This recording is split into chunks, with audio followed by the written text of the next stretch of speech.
அற்புதராம் ஆண்டவர் இயேசுவின் அதிசயமான நாமத்தில் அன்பானவர்களே, உங்களை வாழ்த்துகிறோம். இந்த மாதத்தின் கடைசி நாளாக இன்றைக்கு நாம் வந்திருக்கிறோம்.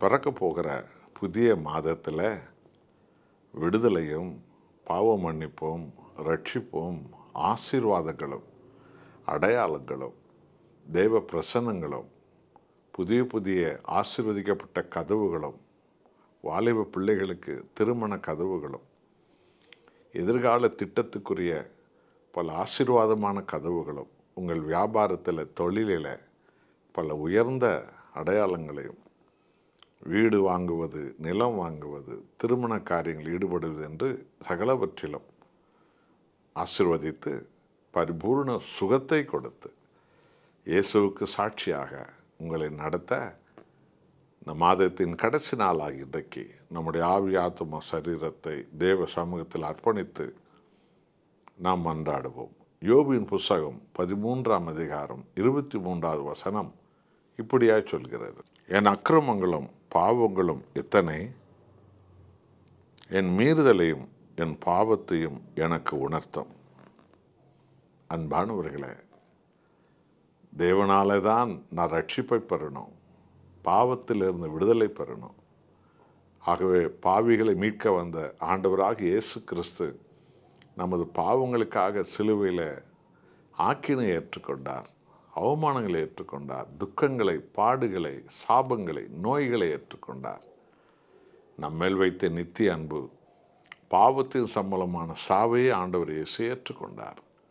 அவர் ஒருவரால் தான் உலகம் உருவானது முதல் இந்த உலகம் முடியும் மட்டும் மனிதகுலம் முழுவதற்கும் பாவ மன்னிப்பும், ரட்சிப்பும், விடுதலையும், சுகமும், ஆசீர்வாதமும், நித்திய ஜீவனும் உண்டு.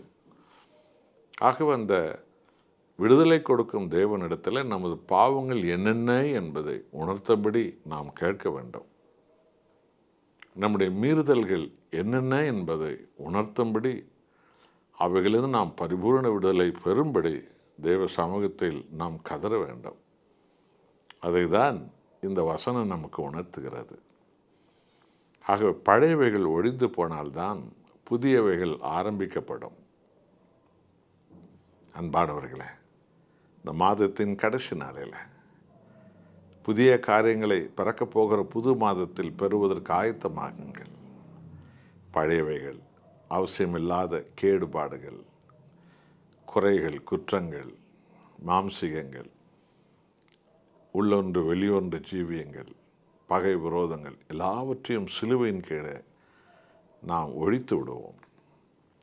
இரக்கமுள்ள தேவன் அவர் இரத்தத்தால் நம்மை கழுவி, அவருடைய ஆவியால் நம்மை கழுவி, பிறக்க போகிற புது மாதத்தில் புது ஆசீர்வாதங்களுக்கு ஆயத்தமாக நம்மை கர்த்தர் ஆசீர்வதிப்பார், பலப்படுத்துவார், நம்மை உயர்த்துவார். அவருடைய மகிமை பெரியது. ஒப்பு கொடுப்போமா? உண்மையான மனம் திரும்புதல் தேவனுடைய மகத்துவமான சுகத்தையும், அபிஷேகத்தையும், ஆசீர்வாதத்தையும் இயேசு கிறிஸ்துவின் காயங்கள் வழியாக நமக்கு கொண்டு வரும். நாம் ஜெபிப்போமா? மன்றாடுவோம். அன்புள்ள நேசக்கர்த்தாவே, மனம் திரும்புகிற எந்த பாவி நிமித்தமும் பரலோகமே சந்தோஷப்படுகிறது என்று சொன்னவரே, எங்கள் ஆண்டவராகிய இயேசு கிறிஸ்து ஒவ்வொரு பாவியின் மீட்புக்காக கொடூரமான ஆக்கினை சிலுவையில் ஏற்றுக்கொண்டு தன் உயிரை கொடுத்து எங்களை மன்னித்தீரே. உம்முடைய சமூகத்தில் எங்கள் பாவங்கள் எத்தனை, எங்கள் அக்கிரமங்கள் என்னென்ன என்பதை உணர்த்த தாழ்மையோடு வேண்டிக் கொள்ளுகிறோம். சிலுவை இரத்தத்தால் அவைகளெல்லாம் மறைந்து அழிந்து போகட்டும். எங்களை மன்னிப்பீராக. எங்களோடு ஜெபிக்கிற ஒவ்வொருவரையும் மன்னிங்க அப்பா.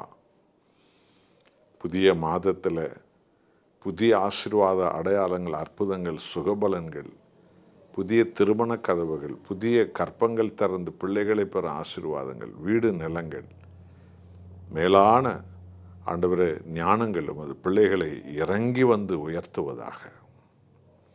இயேசுவின் நாமத்தில் பிதாவே, ஆமென்.